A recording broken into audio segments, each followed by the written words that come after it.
শৃংখল চলিহাই অলপ মানে মই ক'বলৈকে বেয়া মানে একচুৱেলি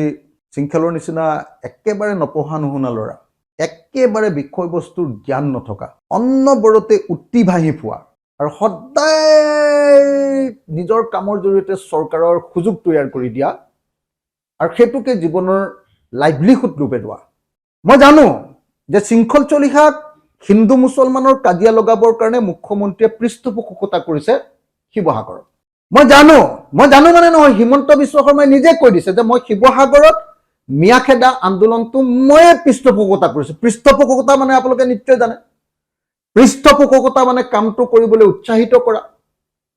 কামটো কৰিবৰ কাৰণে লজিষ্টিক সাপোৰ্ট দিয়া তাৰমানে পুলিচ প্ৰশাসনক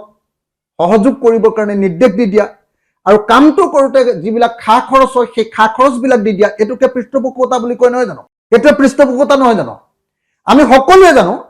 যে 2026 চনত অখিল গগৈ খৰুৱাবৰ কাৰণে শৃংখল চলিহাই হিমন্ত বিশ্ব শৰ্মাৰ পৃষ্ঠপোষকতাত শিৱসাগৰত মিয়াখেদা আন্দোলন নামৰ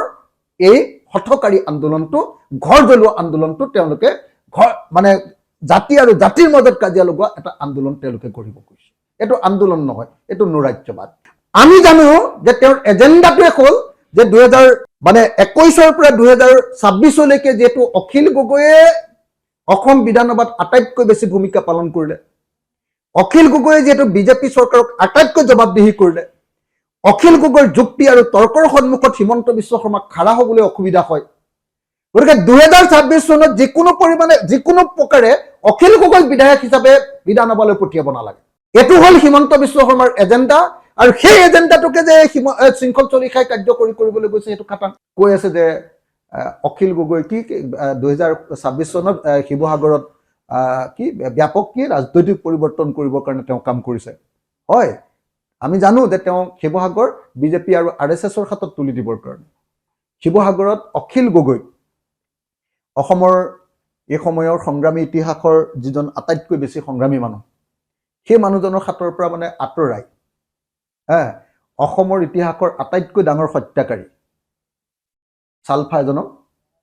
অসমৰ ইতিহাসৰ আটাইতকৈ ডাঙৰ হত্যাকাৰী সালফা এজনক শিৱসাগৰৰ আসনখন দিবৰ কাৰণে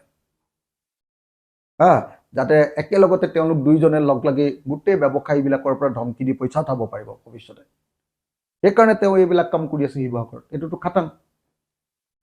সকলোৱে জানে যে শিৱসাগৰত কোন ইলেকশ্যনত উঠিব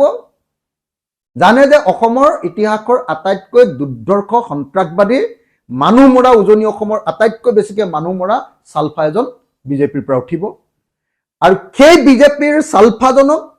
বিধায়ক পাতিবৰ কাৰণে আৰু অখিল গগৈক বিধায়ক পদৰ পৰা খেদিবৰ কাৰণে শিৱসাগৰত শৃংখল চলিহা হতে মিয়া আন্দোলন কৰিছে মিয়াখেদা আন্দোলন কৰিছে কথাটো চাপ সেইকাৰণে তেওঁ কৈছে যে 2026 চনত শিৱসাগৰত ৰাজনৈতিক পৰিৱৰ্তন কৰা হ'ব কাক দিব বিজেপি কাক দিব সাম্প্ৰদায়িক বিজেপি কাক দিব অসমৰ ইতিহাসৰ আটাইতকৈ দুৰ্ধৰ্ষ সন্ত্ৰাসবাদী আটাইতকৈ বেছি মানুহ মৰা এজন সালফাক বিজেপিৰ বিধায়ক ৰূপে গঢ়িবৰ কাৰণে শৃংখল চলিহাই কাম কৰি আছে